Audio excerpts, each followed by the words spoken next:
Hello, it's Keith here, and this is lesson 5 of the PowerPC programming tutorials, and this is the last of the lessons. We're going to be going over a few final mathematics commands.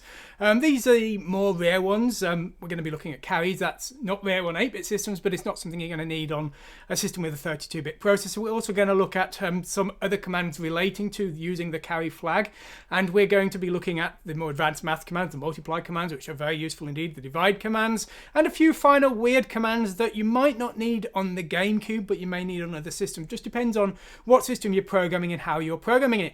So let's go over and let's take a look at the code we're looking at today. So we're looking at lesson 5's ASM file, and we've got a jump block here with various sections, and we're going to try the carries first. So let's fire this up. Let's see what happens. Hopefully something good happens. Okay. So what are we going to do? Well, we're going to use the carry flag, and we're going to use this to actually transfer bits between two 32-bit values. So we're going to add to one 32-bit value, and when it overflows or when it underflows, if we subtract, then we're going to add that carry to a second register, and that pair will effectively act as a 64-bit pair.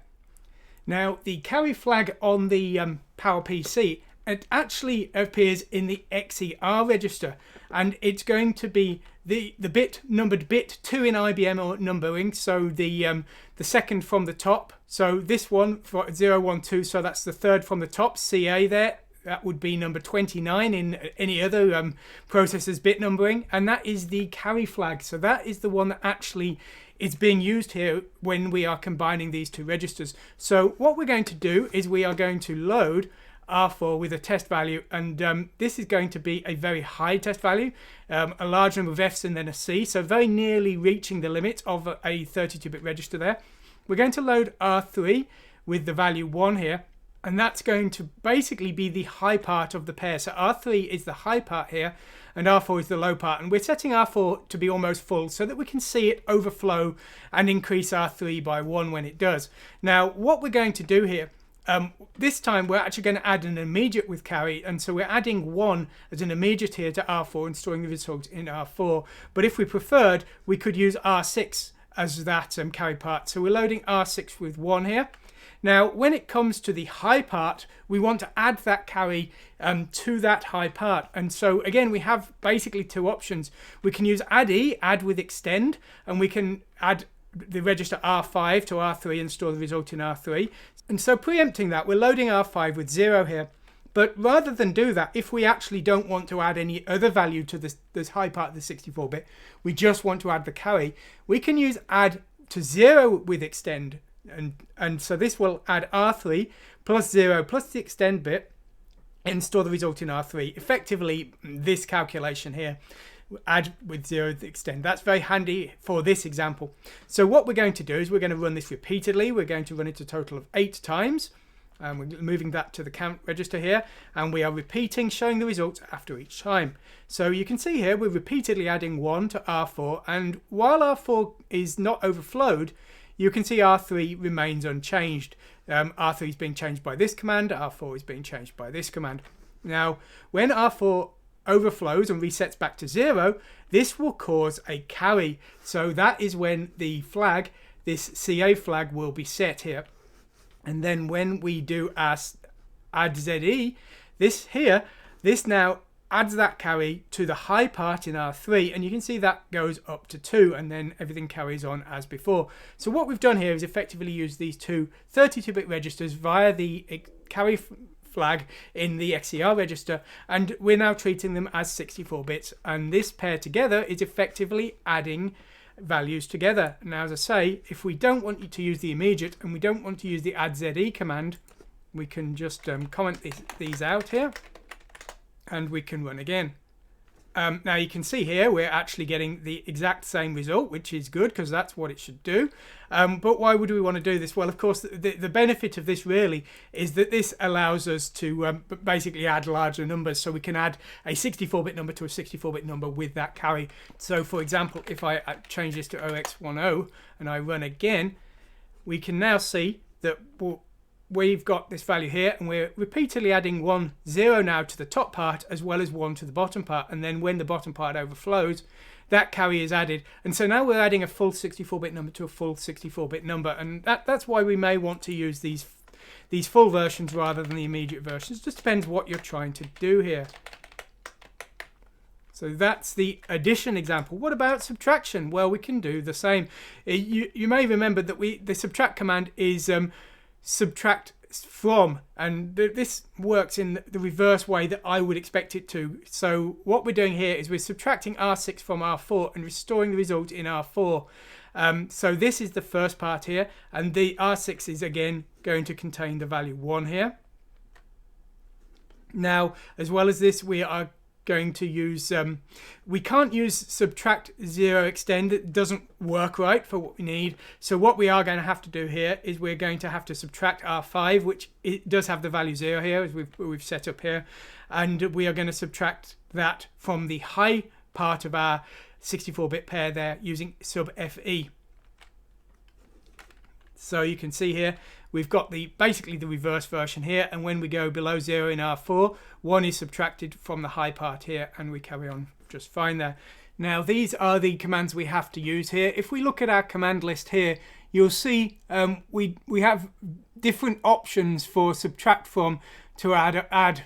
We have an add immediate command with carry, but we don't have a subtract immediate, so we don't have the same options available to us for both. So that's why we are using different command combinations for subtract and addition there. But that's how we can use the carry to basically do 64-bit addition and subtraction.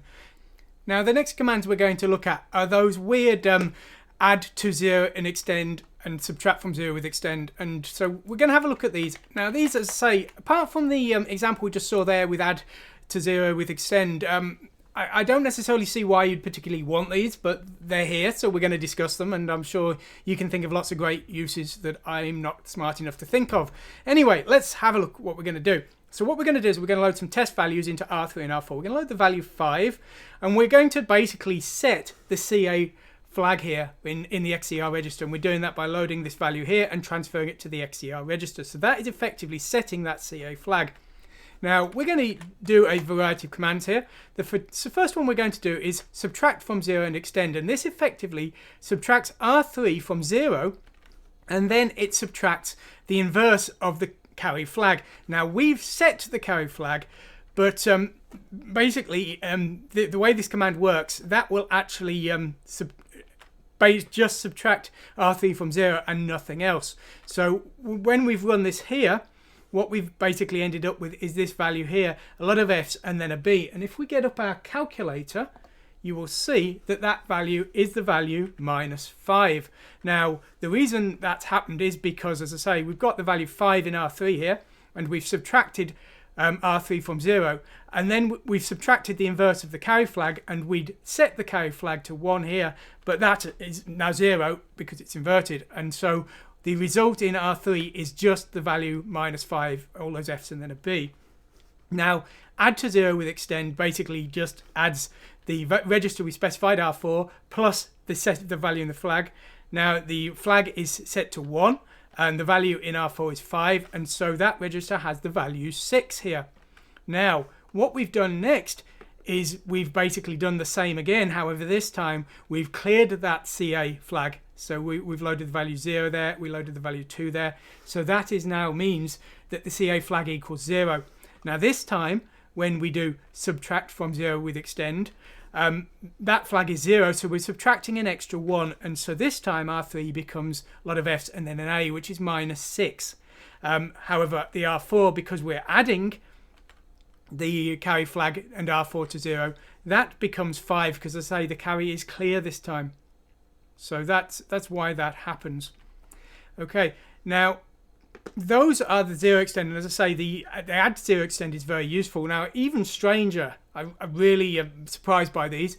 We have subtract from -1 with extend and add to -1 with extend, and these do the exact same thing as these up here. However, instead of using 0 as the initial value to subtract or add to, they use -1, and so I mean effectively these just give the same values -1, which again, I'm sure there's some time you might want to do that. I can't initially think what it is, but the commands are there. You know, if you needed to do that, you've got these commands to do that in a single operation. Okay, now far more useful than those slightly strange commands is multiplication and division. Now these are something of a luxury to me because I'm used to the good old days of the Z80, which multiplication and division were a crazy luxury. PowerPC goes even further. We don't just have multiplication, we have the option of 64-bit multiplication. Now the way these commands work is very neat.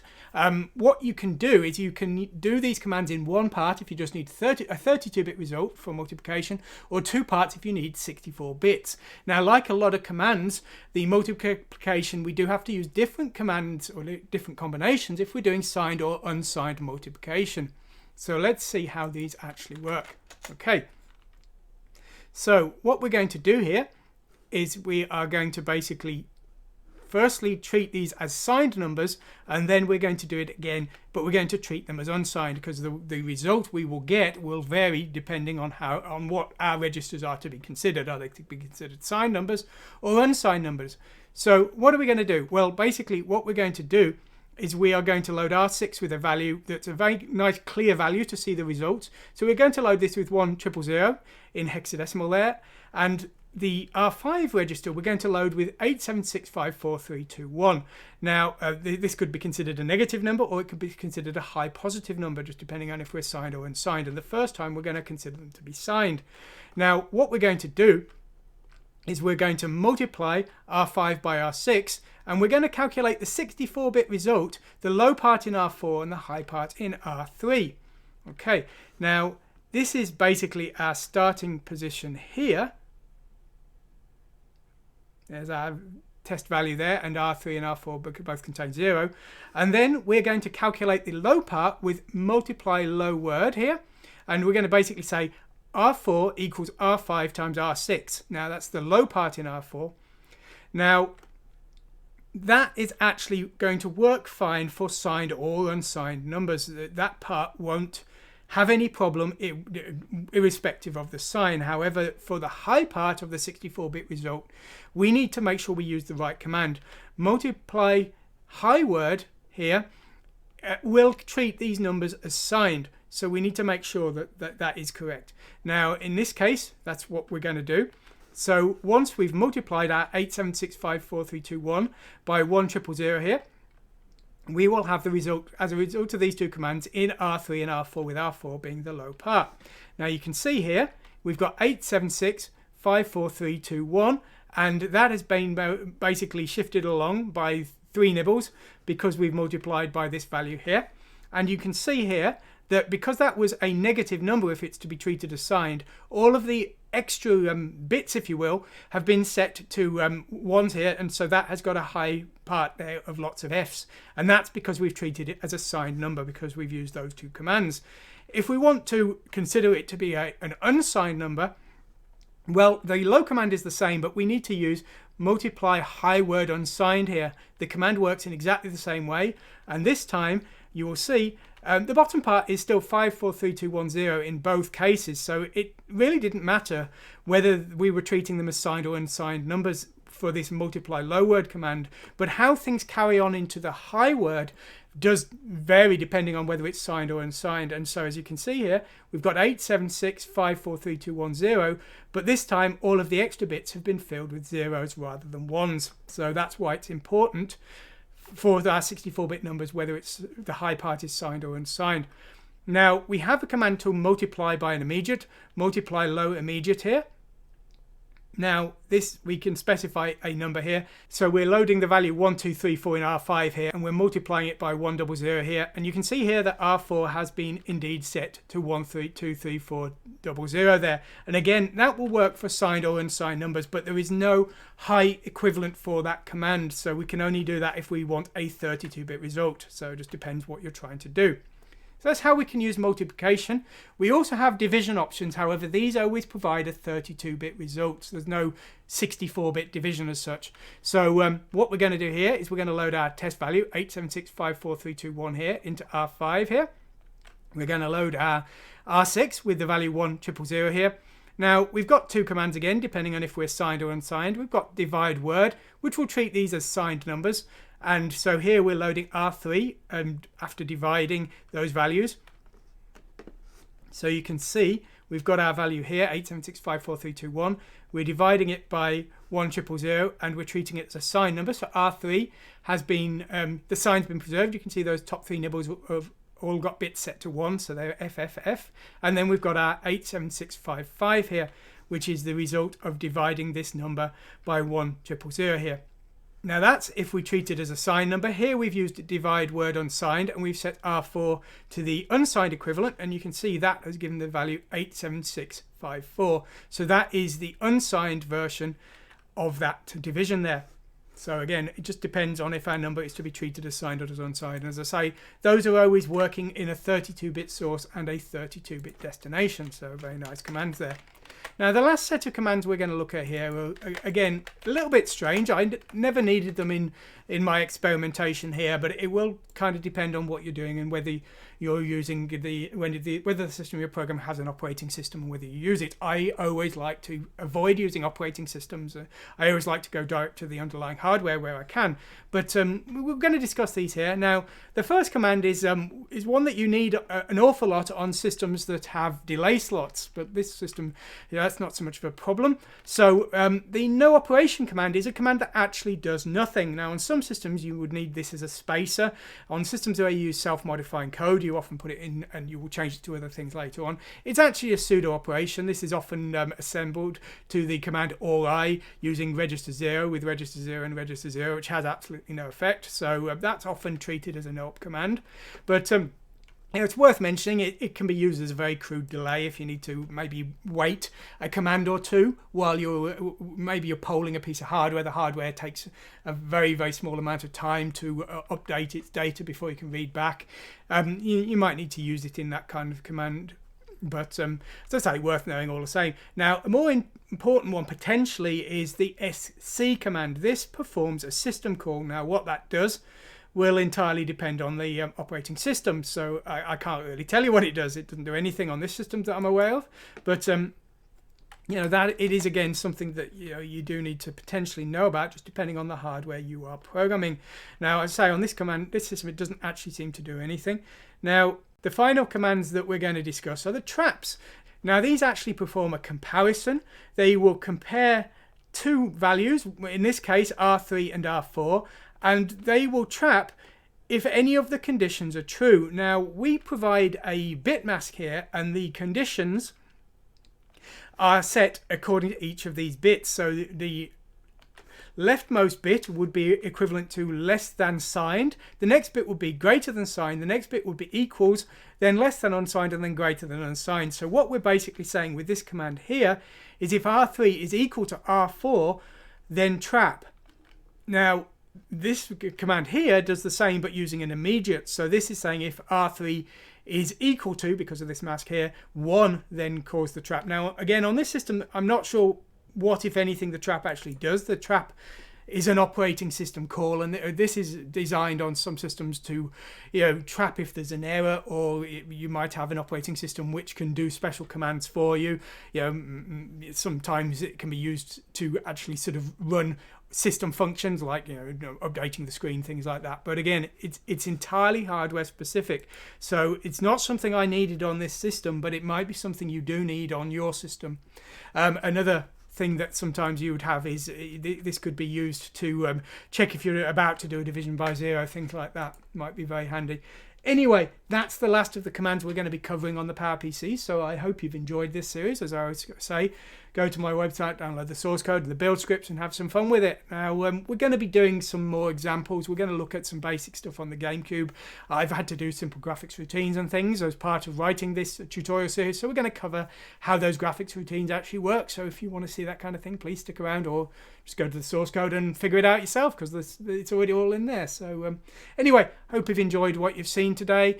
Please like and subscribe, and have a look around my other tutorials, because I've covered most of the other CPUs out there. I'm going to be covering SuperH next, so if that's interesting, please stick around. Anyway, I hope you've enjoyed what you've seen today. Thanks for watching, and goodbye.